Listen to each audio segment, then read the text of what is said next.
ఏనాడు సంస్థల అధినేత రామోజీరావు ఇక లేరు. తెలుగు మీడియాలో ఒక సంచలనం సృష్టించిన ఏనాడు సంస్థల అధినేత రామోజీరావు గురించి ప్రత్యేకంగా చెప్పాల్సిన అవసరం లేదు. రామోజీ ఫిలిం సిటీని ఆయన నిర్మించారు.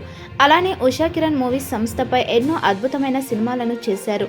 అలానే వ్యాపార రంగంలో కూడా తనదైన ముద్ర వేశారు. తెలుగు సినిమాలో తన రచనలకు 4 ఫిల్మ్ఫేర్ అవార్డ్స్, సౌత్ 5 నంది అవార్డులు మరియు నేషనల్ ఫిల్మ్ అవార్డ్స్ పొందారు. జర్నలిజం, సాహిత్యం మరియు విద్యలో ఆయన చేసిన సేవలకు గాను భారతదేశం యొక్క 2వ అత్యున్నత పౌర గౌరవమైన పద్మ విభూషణ్తో సత్కరించారు. ఏనాడు సంస్థల చైర్మన్ రామోజీరావు అస్వస్థతకు గురైన విషయం తెలిసిందే.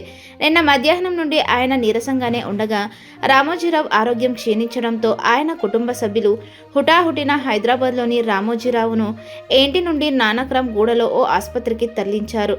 అస్వస్థతకు గురైన రామోజీరావు వెంటిలేటర్ మీద వైద్యం తీసుకుంటూ నేడు అనగా జూన్ 8, 2024 తెల్లవారుజామున రామోజీరావు మరణించారు.